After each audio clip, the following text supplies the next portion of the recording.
Welcome once again to another episode of Clever Live, where we take you deeper into the world of Bitcoin, crypto, blockchain, and the Clever ecosystem, and of course, the future of decentralized finance.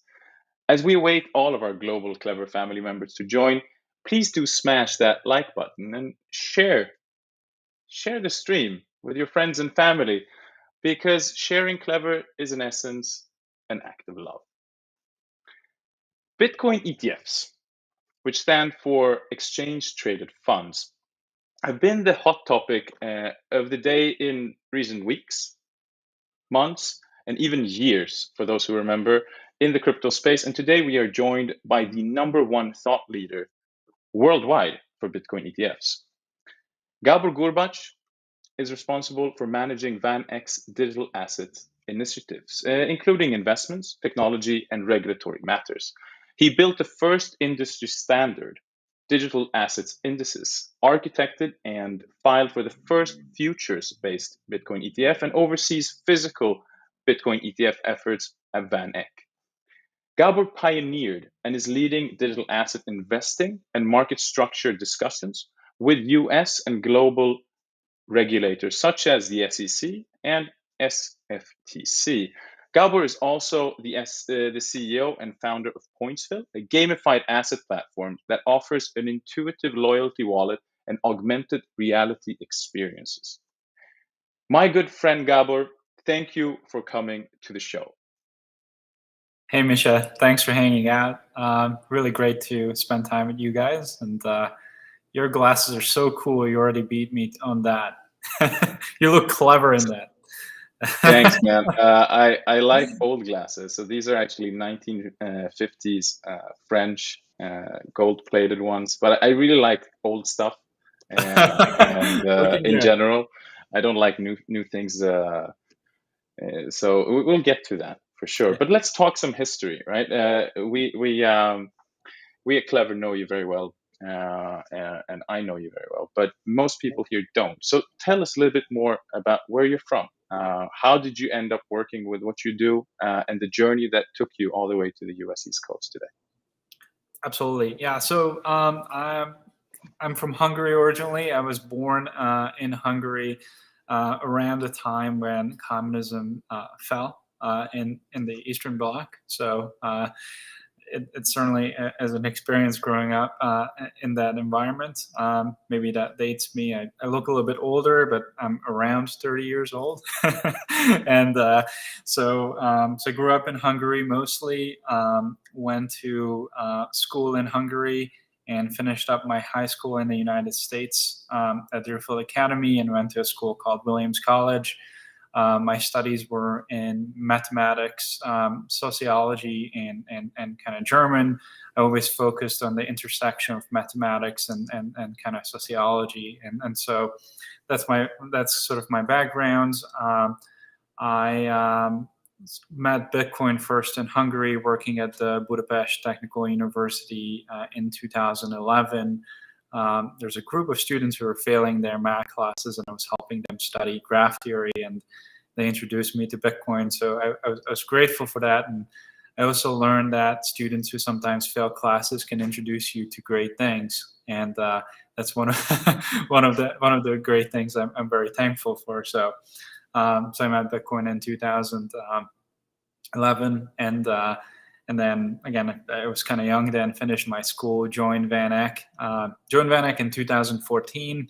At that point of time, before 2014, I wasn't sure whether I should focus my full career on Bitcoin or not. So I ended up building ETFs and helping investors access markets. And shortly there, after I joined, I sort of merged my two areas of interest and started building Bitcoin and digital asset funds.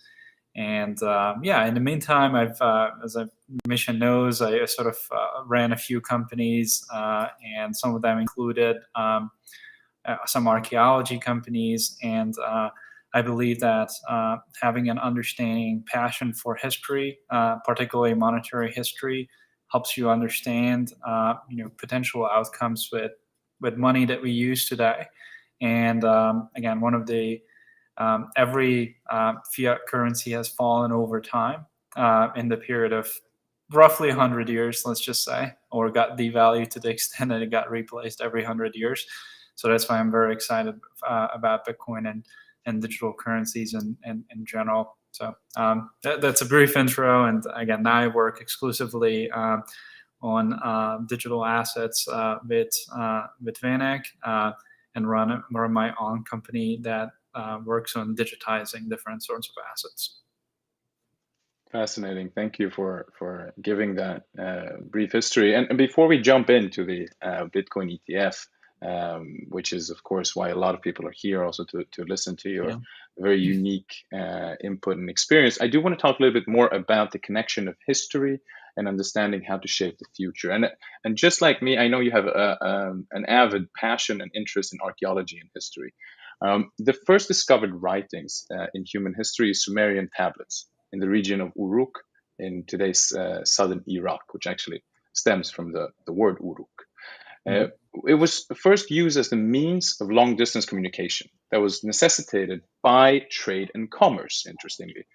Essentially, a spreadsheet of trading goods and services as the first discovered human writing in history. What can we learn on how to shape the future of money by studying the history and emergence of money? Yeah, so money is, as you mentioned too, is a way to facilitate trade across distances and cultures, and that's really how money came around to make that process easier.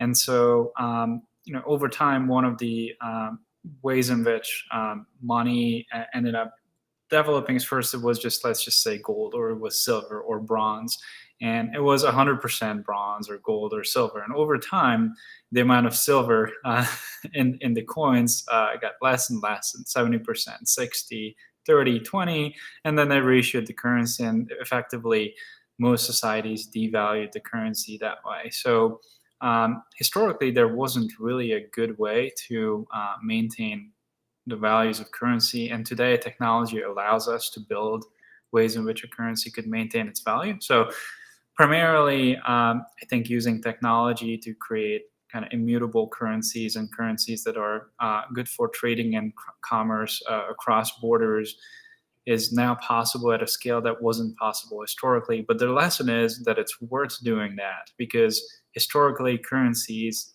have been devalued by centralized authorities. So currencies that are started by corporations or people have a chance to last these days because of technology. And I may not have said that as eloquently as Misha could, and I'm actually curious about your kind of view on that. I think, again, the lesson is money tends to disappear, so choose your money well and work with kind of companies that help you make that choice.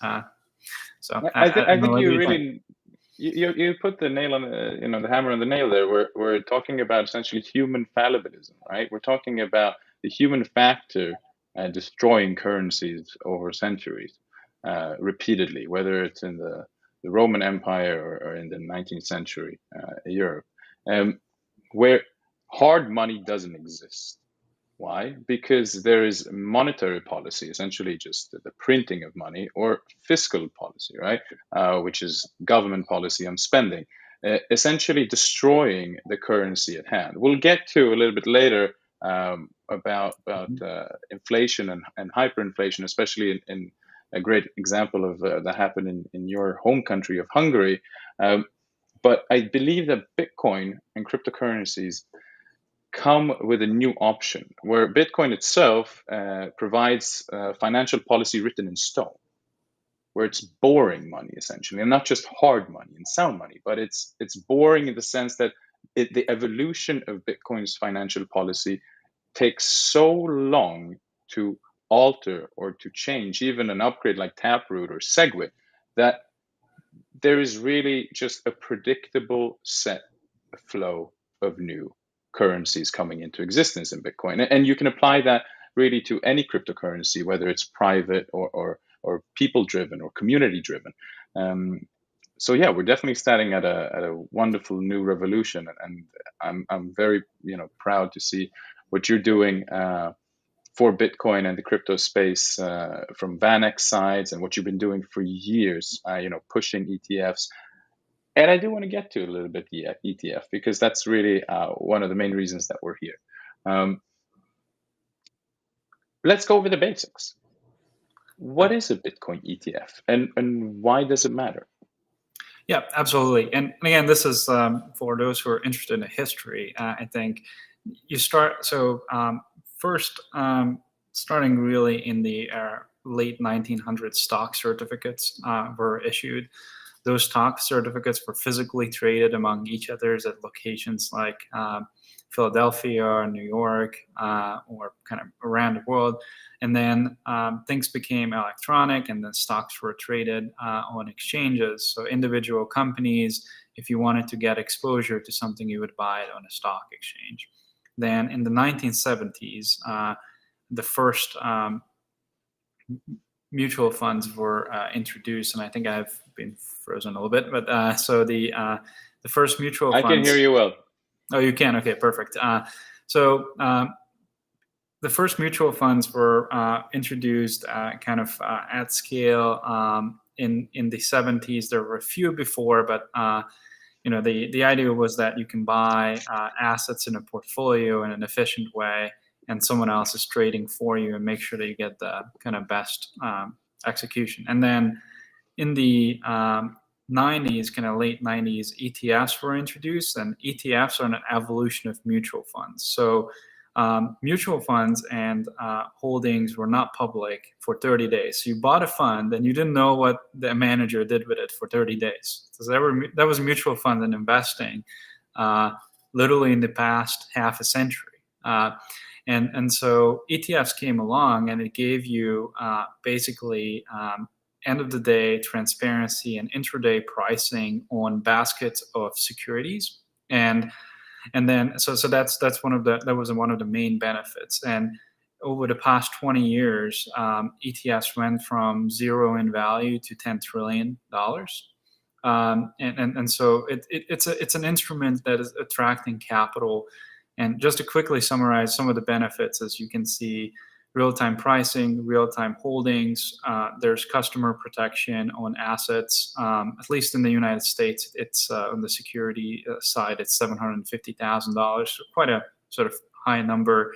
There's customer protection on the cash side as well. It's easy to get tax documents.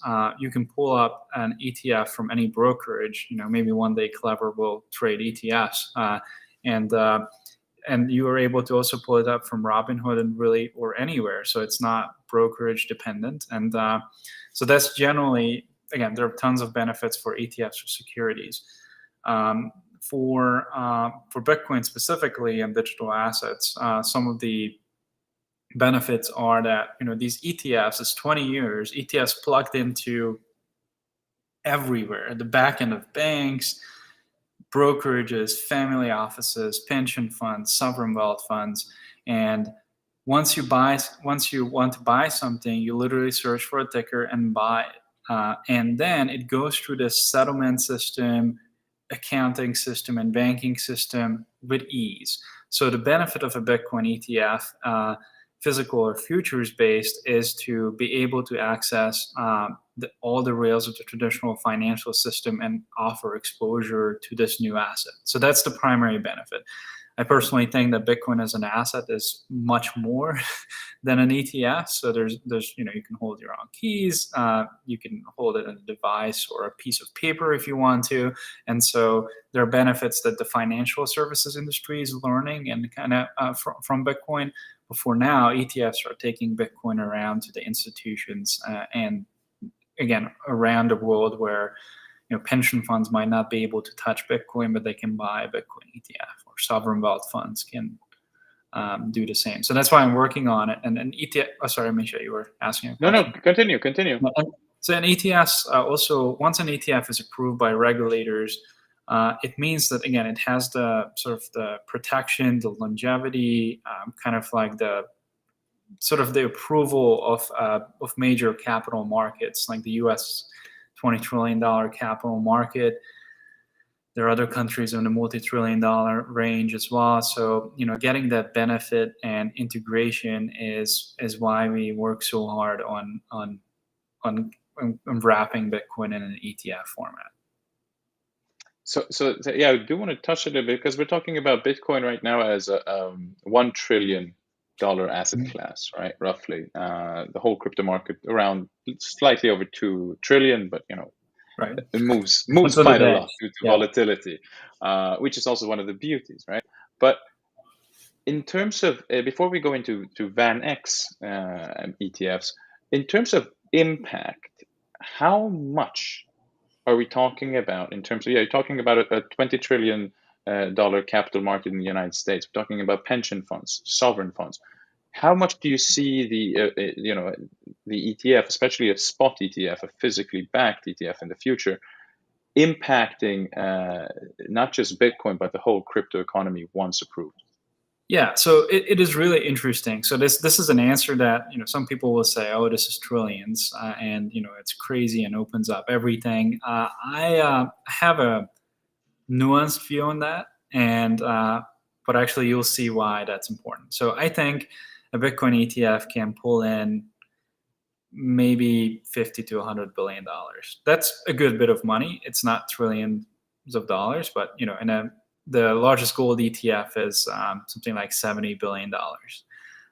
So it's not crazy, and it has a long history, one of the longest history, and $70 billion. So that's a good metric. Maybe we can do a little bit more. Let's just say $100 billion. $100 billion is 10% of the market capitalization roughly currently for just Bitcoin. And so it's not a huge impact, you would think. However, let me point this out to you. Historically, in the 1970s, when gold was pegged to $35 per ounce, market capitalization was just a few $billion. Today, gold is $11 trillion. What happened is systematically banks and institutions started buying gold through instruments like mutual funds and ETFs. So my firm actually, VanEck, and the founder of VanEck, John VanEck, built the first gold mutual fund in the world in 1968. So he was actually the student of Ludwig von Mises and directly when he was in New York. And so he built a gold fund before inflation picked up in the 70s. But the point I'm trying to make, that gold is very small.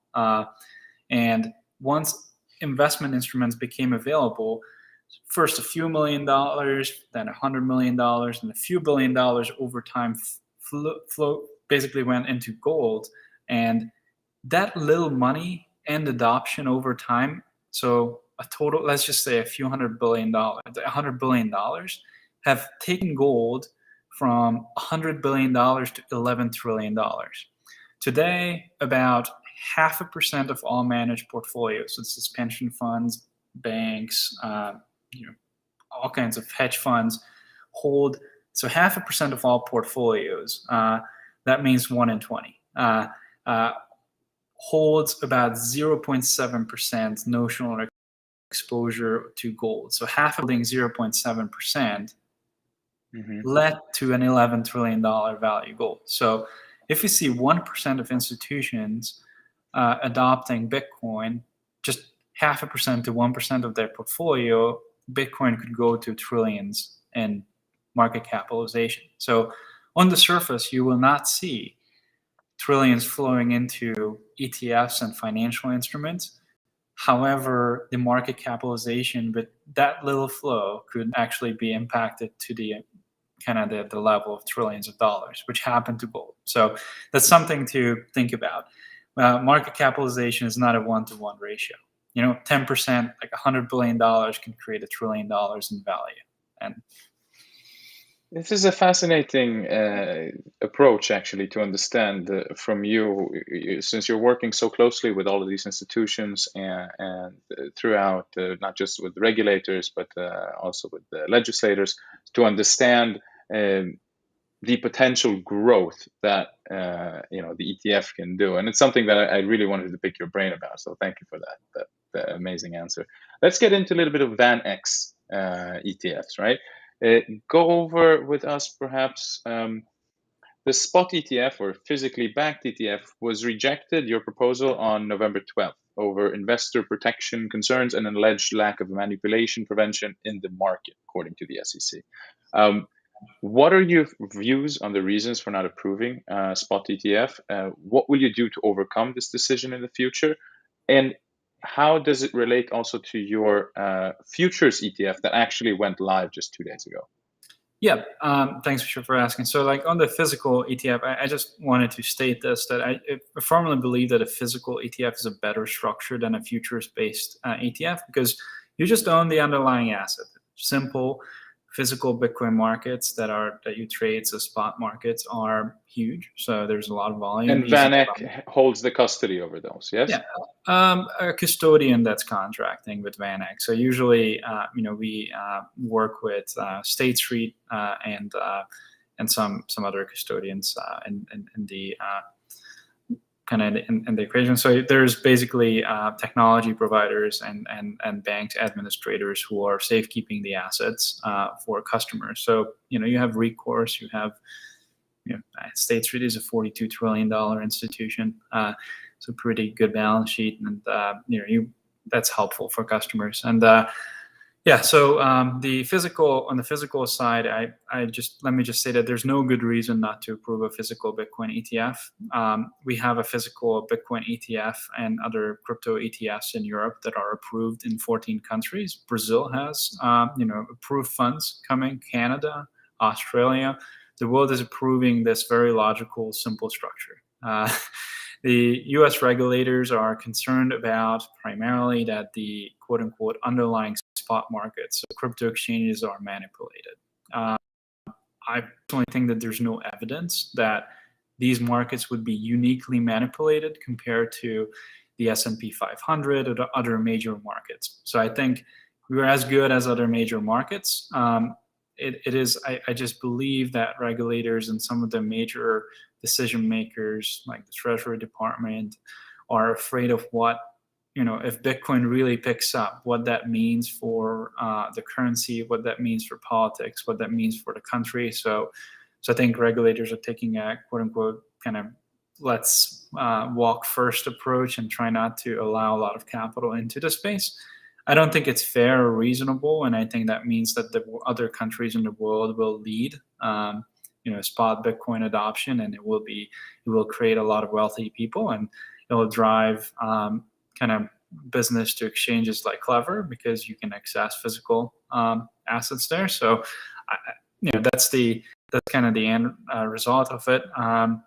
And the concerns were, again, if you are interested, like, is market manipulation, whether the custody is safe, and whether, again, there is surveillance of crypto exchanges in place. So these things are like, okay, there is no surveillance in place for the gold market, which is an $11 trillion market, or the oil market, which is arguably and actually it is the most traded commodity in the world. So why single out the crypto market and the Bitcoin industry, you think? To my earlier point, I think there's a real fear that I'm seeing from central banks and treasury departments that Bitcoin and cryptocurrencies would actually challenge the position of fiat currencies. That's a very real fear, and I think that we are at the stage where these institutions and regulators are fighting back. I would say, Misha, that what regulators don't understand that Bitcoin and digital currencies and stablecoins too can become the future of fiat currencies. So, and can actually, it doesn't mean that we need to demolish all of our governance structures or government or anything to fix currencies or use different currencies. So I'm sort of hopeful that over time regulators and central banks realize that Bitcoin and digital assets are sort of here to save economies in the country and people when it's needed, and fix currencies and fix issues and build things. I think a number of Meso and South American countries are realizing that we can build infrastructure, we can attract investment, we can attract talent by just allowing these industries. And I think sort of G20 and G8 nations are catching up too. The U.S. is being slow because it enjoys a top position for a long time, and no need to change if you have a top It doesn't position. have to be a first mover in order to retain its capital dominance. That's for sure. I agree with you. But yeah, it's very interesting to hear also the fear that you're talking about from both central bankers, regulators, regarding essentially this idea that Bitcoin and the crypto market is here to demolish the old world and build on top of the ashes. I personally am with you. I don't think that that's needed. I don't think that that's what we're here for. And I don't think that it's something that's desirable, because the economic impact of such an kind of a mega global event of the markets crashing, the global economy, the foundation crashing, is not something that would benefit humankind at any point right now. Instead, what you're saying is much more interesting: to convert a lot of these fiat assets by using the stablecoin technology, by using proof of work, by using proof of stake, and instead utilizing the best of blockchain technology. So let's get into CBDCs. What's your view on CBDCs, and how do you see them affecting the retail Bitcoin and crypto market over the coming few years? Look, like I think there's money is evolving. So I usually like to say that we're going through a phase of not revolution but evolution. So we're going through the phase of evolution of money when we digitize ownership more, because now we have the technology. So that's pretty simple. Obviously, governments want a role in it because governments are elected by people, and they got very excited about monetary policy in the past 50 years. Probably not good for everyone. But so I think on just stable coins and central bank digital currencies, I'm really against surveillance money and surveillance on people. I think governments are already are in our pockets, in our heads, in our computers, in our everyday life so much that we don't need more of it. So we need to. I'm bullish on nations that recognize that surveillance actually hampers adoption, and that surveillance does not create the best economies. And so I'm fearful of central bank digital currencies becoming a surveillance instrument. The other thing, having grown up in Hungary and my parents having gone through two totalitarian regimes, first the National Socialist or Nazi Germany, and then communist Eastern Europe, I and my family too have learned that governments are not the most efficient institutions to organize economic matters. That's simple. And I think if you go and want a government to build a company or build a currency or build payment railways, they are going to be the least efficient organization to do that by the number of limitations, the size, and so on. So my view is the lack that, of incentives as well.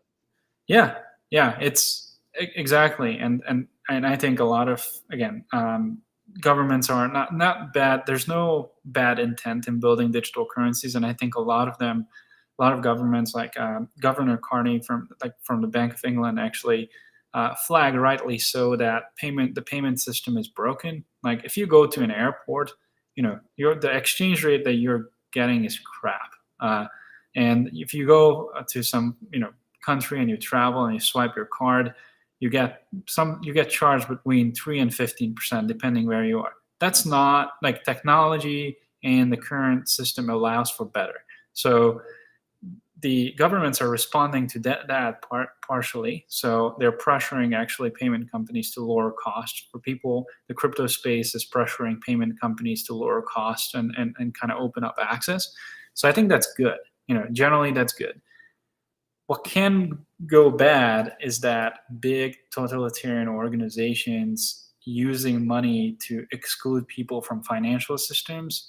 And like it's one thing we have seen recently, particularly during COVID. It's one thing if you're censored on a social media website.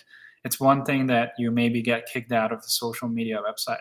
But if you get kicked out of the economy just by not having a certain perspective or a view, and you get persecuted for it, your money's taken away. That's no different than 2 generations of my parents experienced with a good amount of violence. So that's why I'm not bullish on that view.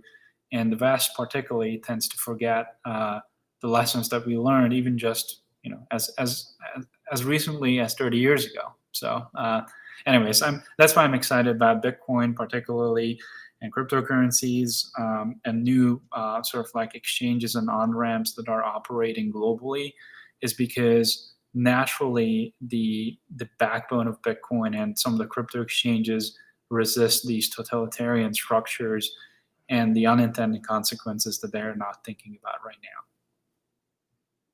Yes, for sure. I visited Hungary in '95 to see actually to go through Hungary to Romania, where my grandmother's family had their estate, a soap factory, and a few other prominent businesses. But of course, everything was seized during the Second World War.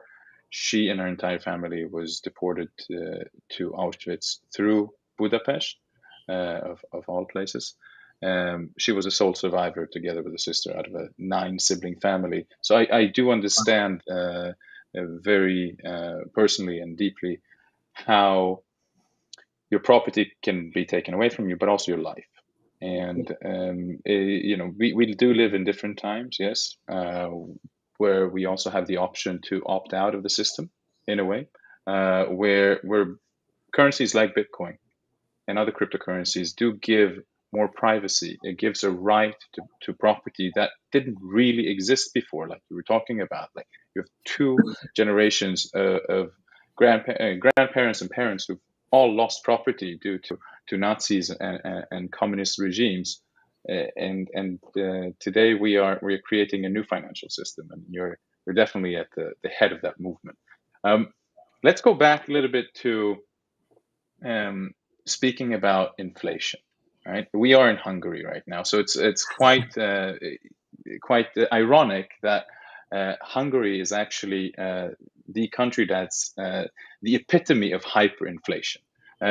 Inflation in the U.S. today currently sits as a whopping 6.2%, according to CPI, the Consumer Price Index.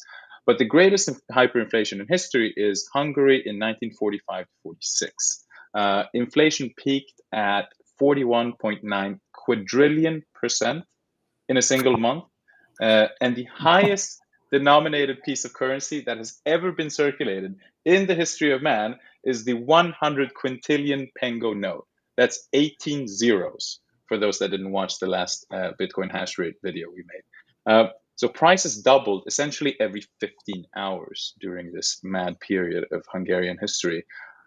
Hyperinflation was eventually overcome quite quickly through new currencies, monetary reform, cutting spending, fiscal reforms. But following Jack Dorsey's, Twitter CEO's, recent comments related to hyperinflation, where do you see the U.S. economy heading in the coming years, particularly with regards to inflation rate and rising prices?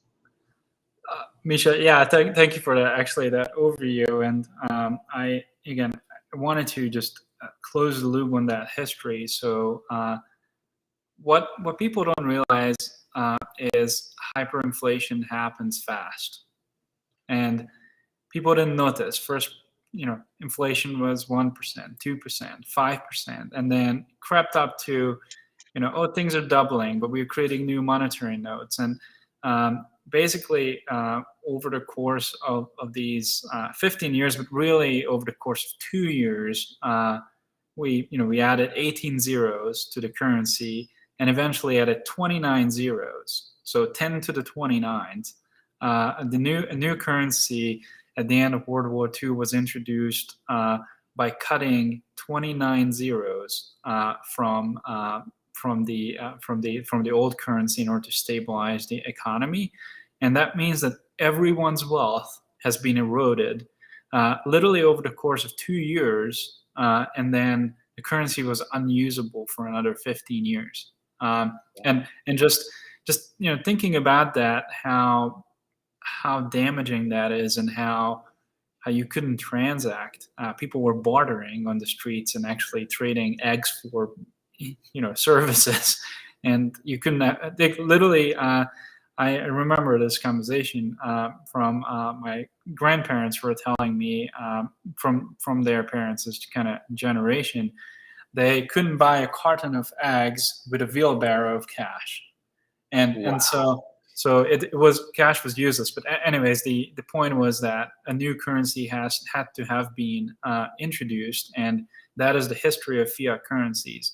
Every fiat currency tends to get devalued historically in every 100 years, but actually more frequently if you look at the median.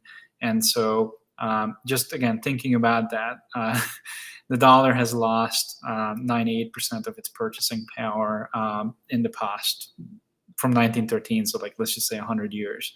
And so again, something to think about. In the U.S. right now, we see inflation around 6%. That's the reported CPI level. If you look at commodity prices, which I think is a better indication of inflation, they are up somewhere between 20% to 80%, depending whether you look at coffee, natural gas, heating oil. So lumber, yeah. So there's, again, of course, there's supply issues and all that, but prices are significantly higher. How it made it into the economy is, I see somewhere between 15 and 30%, basically price or cost growth among stores in the U.S. If you go to a gas station, if you go to sort of like a shop, that's the kind of labels that you see. What I'm hearing from family and friends in Europe, that number is more in around the 30 and 60% range, depending where you are. So I think globally we are seeing double-digit inflation that's closer to 50% than 10%, just during this COVID period. And if you ever buy anything, you see that. And so I think, again, what we should be mindful of is inflation can pick up fast. And while those in charge who are creating the narrative will not acknowledge it, the same thing has played out historically. The central banks and governments in the 30s did not acknowledge that inflation is out of control until they failed. No one did. Historically, no government did until they failed, because it's not their incentive. So it's on people to find ways to hedge against that inflation, do their own research, and that's why I think Bitcoin and digital assets are sort of it's uniquely available today. Uniquely available in the form of, you can buy it from an exchange, you can buy it in exchange traded funds. So our tools to hedge against a catastrophic fiat and government based currency collapse is just so much more abundant, and it's in your pocket. It's literally on your phone. And imagine, just like Misha, since you and I share similar histories with families during National Socialism and communism, imagine they had this tool. Just had Bitcoin to opt out or access to that network. So that's why I'm while it's concerning that inflation is out of control, and in my opinion is out of control, and things are getting expensive, I do believe that we have unprecedented amount of tools to invest in assets, to opt for different things like Bitcoin, gold. You can buy things in a way that you couldn't back in the past. So I'm a little bit concerned in how things are managed, but I see people usually fix stuff. Even if governments can't fix stuff, there is a group of smart people who do. So I have faith in that. Thanks for that really excellent answer. A little bit more on the legitimacy of the crypto industry. I know that you interact with a lot of prominent regulators and finance ministers and finance ministers. Actually the department heads globally. What can you discern from your conversations with regulators and legislators on crypto regulation moving forward in the US as well as worldwide? Yeah, so it's a mix, Misha. It really depends on the department, the person, the country. There's one group, usually G8 countries, who are against crypto in general because it threatens their role. Then there's the other countries that are not G8 countries and some in the G20 who are more open and embracing because they see the economic growth that Bitcoin and cryptocurrencies can bring to them. So it's a mixed response. I think just again comparing, let's just say 5 years ago, there's no chance that a pension fund would allocate to Bitcoin or a digital asset. There's no chance. Not even through an ETF? No. It was too early. It's too small. There's maybe a hedge fund here and there, got a family office, but no pension funds, no sovereign wealth funds, definitely no banks. Zero banks. And before we continue that thought, I just want to ask, how big, when we're talking about pension funds and sovereign funds, what are the numbers? Yeah, so the pension funds are starting from a few $1 billion to a few, maybe some of them are $1 trillion pension funds. So and a cumulative? Cumulative, I should know. I don't know the exact answer, but it's high single-digit trillions. Wow. in asset. So that's kind of the scale that we were talking. Sovereign funds are, Norway, California, Ontario teachers, these are $1 trillion funds. So there are $1 trillion funds out there. There are a number of multi-hundred billion dollar funds. And really what happened over time in the discourse around asset allocation to Bitcoin and digital assets is it was a career risk to consider or work with Bitcoin or allocate to Bitcoin. Today, it's a career risk to not look at the space and not to allocate to it. Even if it's a little bit, even if you're studying, even if it takes you 3 more years, it is unacceptable to not know about this space. There's, I think, somewhere between 100 and 250 million users in the crypto space. Some people say it's over 300 million. Cannot be ignored.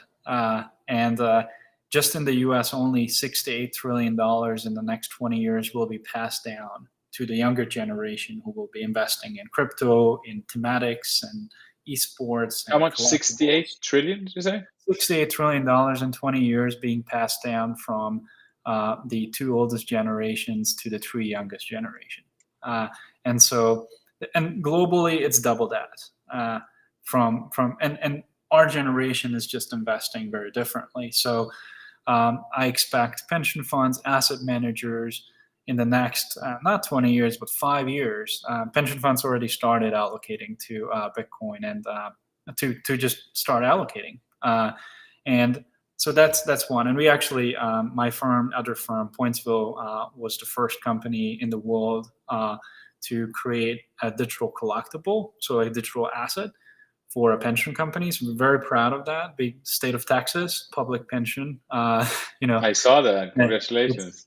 Yeah, so it's kind of, we were at that point in adoption, and so that would be, as I talk with regulators, finance ministers, and kind of heads of state on these matters, there's some resistance, but there's also some realization that we want these industries to grow in our countries. We just want to make sure that it grows in a way that people don't get hurt. And I actually want to emphasize that part because there is a lot of scams out there. So there's a lot of scams. There are rug pulls. They're trying to take your money. Crazy distributions to foundations and owners, and makes the space look bad. And so those projects will naturally die out. And I think it's good that regulators are going after those projects. It may impact market prices, but longer term, it will create a ton of value. So having a clean platform, having a clean, good group of smart people and regulators going after bad actors is good. And I think we need to ensure that, the average person doesn't get hurt. So just, again, I wanted to say that's a view that's commonly held at every single major place I go to, and I share it as well. And if you have I don't know, $1,000, which is a lot of money at some place. If you have $100 and someone takes it from you, and that's the money that you would use to feed your family that month, you should be somewhat protected from those scams, but you should also have access. So it's a balance. It's a balance, and I think, There is a constant balance between not stifling innovation and at the same time having the protection of users and investors. So being at the forefront of that is something that we should all be grateful for, having people like you that do interact with finance ministers, heads of state, regulators, legislators, to inform them. And before we jump into Pointsville, your other project, which is a fascinating augmented reality project, when you go out to pension funds, when you speak to heads of state, when you speak to others in government and in larger fund institutions, I would call them, what are the common questions and doubts that you see, and how do you overcome that through your education? Yeah. So, first of all, I think the key that you mentioned is education. And thank you for doing this series, because you guys have been doing an excellent job in that. So there wasn't really education on the space. So I think series like what Misha is doing is very important, and I appreciate that. So just by going there and describing what protocols are, what Bitcoin is, what crypto exchanges are, that's one of the simple things that we do, because a lot of people in the world, so let's just say we have 3% of the world is participating in some cryptocurrency, mostly Bitcoin probably. That means that 97% isn't. And so these pension funds are mostly in that 97% bucket. So it's the absolute basics that, what is it? How does it work? What are the risks? I'm specifically interested in risks. And I get, some of the allocators in the group, like the fund that I mentioned, that I work with, they're extremely smart. And these are funds for policemen, firemen, teachers, government employees. So they need to safeguard their pensions. Firemen and policemen works in their entire lives, and they're relying on this fund, so they cannot just unprudently spend money. So they look into stuff deeply. They have the smartest people looking, and so they're asking, okay, what happens if the network goes down? What happens if a nation state attacks? What happens if how do I access this? How do I make sure that no one steals my money? Do you have insurance? What's your organizational process? What's your operational process? Because self-custody and sort of interacting with exchange is easy and it's great. Before the fund and pension level, they have a whole different set of questions on the operational and risk side that just kind of needs to work through. But I have to say, actually, a lot of pension funds and sovereign wealth funds are now open-minded. I just double down on what I said before: is it's a career risk to not look at these assets. And again, that was exactly the opposite just a few years ago. So, anyways, I also think that despite the fact that only 2-3% of the world interact with crypto networks, and I don't know, let's just say again, 100 million out of 7.9 billion. I think the current number is 114 million estimated in Bitcoin, and over 200 million in crypto total. So 200 million out of, let's just say 8 billion, 7.9. That's a small single digit percentage. And so there's just so much more education that's needed kind of in the space, and we're so early. But it's, again, also just the opportunity to do the right thing. And I wanted to say that, you might hear, heads of large organizations and state come out. publicly and say that they have concerns. But I can tell you that privately they are planning adoption. They are negotiating with companies. They are buying assets behind the scenes. It's about being banks, again, heads of state, central banks. They are preparing themselves for the next generation of assets, and so they have a lot of catch up to do. And many of these organizations simply cannot afford not being up to speed and not engaging with the space. I also, one thing that you don't hear publicly too much from these people as well, you hear that there's a lot of like manipulation and money laundering in the crypto space, and that's one of the things that regulators and sort of senators and politicians tend to pull out. There are some, I would argue, not more than in the financial system, and that's actually true quantitatively and qualitatively if you look into it. But so that gets pulled out a lot: market manipulation and potential for money laundering. What you don't hear is agencies and law enforcement actually work with crypto companies to help catch bad actors. And crypto companies, who are exchanges, also are trying to protect the vast majority of their user base from bad actors. So that is one thing that actually, since the space, like actually the crypto space is transparent, more transparent than many of the cash transactions or sort of offshore companies and things like that. You do see that agencies are working with crypto companies, and that cleans up the world, in my opinion. And while heads of state cannot be thankful publicly for this kind of things, I think the general population should be thankful, and a lot of the agencies are thankful. So again, that's one of the things that I hear that may not be obvious to the everyday person, and people tend to equate regulators and senators with sort of well, not really senators, but regulators and some heads of departments with actual decision makers and enforcement and people who are trying to get business. So I just wanted to say that not everyone from governments hate crypto. Not everyone from banks hate crypto. And guess what? Their kids own crypto. and so that's sort of again just something to keep in mind. To as you there's a lot of like my stomach turns a lot, and when and I'm sure when you engage with cryptos, you think about government and regulation too. That what happens if regulators ban something? Just so that not every regulator wants to ban. Not every regulator hates crypto, and what you hear in public is not necessarily their private view. So, I think, yeah, you touched upon that twice, that they have one private view that discuss with you and others in your position, and they have one public, right? That stands for either their department or their government or their nation state. And I do see a very clear divergence, and I think it's going to go quite quickly, a lot quicker than most people in Bitcoin and crypto think.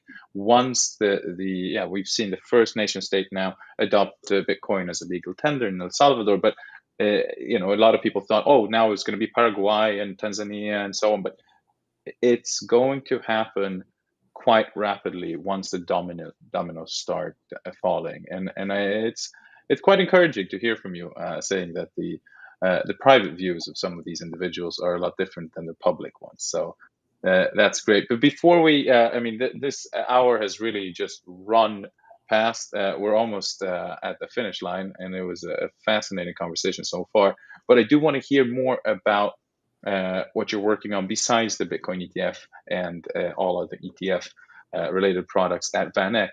Pointsville. Tell us more about the app. Tell us more about the project as a founder and CEO. Yeah, absolutely. So 5 years ago, I said I think it was either Marcus, I can't remember who I was on a panel with, but just said that we were going to see 10,000 tokens. So we actually have around 10,000 tokens today, and maybe a little bit more if you include NFTs and stuff. So that was happens to be accurate, and I think 5 years from now we'll see millions of tokens. I agree. And so that is what I'm working on. I really hate shitcoins. And by shitcoins, I will say this very sort of clearly. I think there's a lot of scams that are built protocols to obfuscate things, and that is not where the crypto space should be heading. The what we are able to create, like we're able to create coins that are not taking money from people. We're able to create coins and things that give you a benefit to access, like to a sports stadium, that gives you discounts, that gives you rewards. That's the future. So I call them. We have seen sort of tokens 1.0 like Bitcoin. We have seen 2.0, this kind of ICOs, which I think are messy, and I think we'll see a 3.0, which are not going to be protocol focused. It's not going to be, oh, we're launching a decentralized network. It will be, hey, I'm McDonald's. Hey, I'm Major League Baseball. Hey, I'm a big bank. I'm launching a token that gives you real stuff. So that's what my company does. My company focuses on launching real stuff. That's not focusing on the trading part of the equation, where it's focusing on give you benefits as you hold a token. So that's kind of what we do. And we also, I'm a gamer. My background, I played StarCraft professionally. I love games. Professionally, I didn't know that. Yeah, from in Huge Hungary. fan of StarCraft, by the way. Yeah, I was playing early on in internet cafes, which actually at that time were expensive in Hungary. So, anyways, I played and I love games, and so one of the things we do in our app is we kind of gamify the experience of interacting with these assets. So, for instance, one of the things we do, which is inspired in some ways by Pokemon Go, is we put these new assets into augmented reality. So you go around and you pick up basically your points and tokens in AR. And we have. Can you show us? If you have a moment, I can just let me. I need about 30 seconds to pull up, but yeah, I can show you. It is you'll see, you'll be able to in the future get points from Klever, from a pension association, from a restaurant, and things like that. And so I can quickly show you if that's okay. Yeah, of course. Let me share my screen. So Misha, you can see my screen, right? Yes. Okay. So this is the screen you see on the right side. So we've been working with Major League Baseball, and the Pirates is one example. It's a baseball team. And so we put these tokens into augmented reality, and once you pick them up, then you're able to spend them to different kinds of experiences, like going to, like, you can meet a player, go to an end of the holiday dinner. So we do that kind of for sports teams, but we also work with crypto exchanges, and I wanted to show Klever, for instance. So here's in the hunt screen, you can hunt in augmented reality for these tokens. So I'm just going to show you quickly what this looks like. So you're entering sort of augmented reality, and there's all these points. So I see here, there's a Klever point. You pick them up. There's a BitTorrent point. Where is the BitTorrent points? Here. There's a Bitcoin one. And there's others. So that's sort of what it looks like. And so we believe that the space, that the next evolution of tokens is going to be sort of real tokens. And then you see all of your points in your wallet, for instance, here. So you can collect points from Klever, I don't know, FTX, VanEck, crypto exchanges, resorts, festivals, and then you can even get. We were able to give Visa cards to people. So anyways, that's what I'm working on, and then again, you can spend your rewards on educational things, badges, AMAs. Maybe we'll do an AMA with Misha someday as a reward. I think that would be actually really cool. So yeah, just very briefly, that's what I'm working on, and it's a cool technology that allows you to create assets and focuses on sort of the the gamification, the experience, and giving you real stuff. I think a lot of people would like this augmentation of their trading experience into kind of usable tokens. And yeah, so I'm working on creating the next 1 million tokens with this platform, but not protocol tokens that are useful. So I love that it. said, there are useful protocol tokens, I think, especially those that are, you're affiliated with an exchange, for instance, you share some of their revenues, you bet on the space. I think that those are totally fair and game. But I also just think that there's going to be more. You're going to be able to use those tokens in an interesting way and fun way. So yeah, that's what I'm working on. Fascinating. No, I first of all, I love the augmented reality part, and being able to actually gamify it and physically, pick up your phone and find these tokens, whether they are Klever or any other ones. And we're very happy to work with you, on the Pointsville app for this. And guys, stay tuned for future releases, as well as with VanEck moving forward. And I want to thank you, Gabor, for coming on and really sharing your experience, your insights, your knowledge, and your very unique perspective. And the way that you're pushing adoption is there are few people in the space that push adoption, but there are very few people that push adoption as much as you. So really, thank you so much for everything that you do and everything that you are. Thank you, Misha. Thanks for having me, and thank you for your insistence on education and making it fun for people. As I said a few times earlier, since we are only at the first part of the kind of adoption curve, and so what you do is really, really important. And I love the series.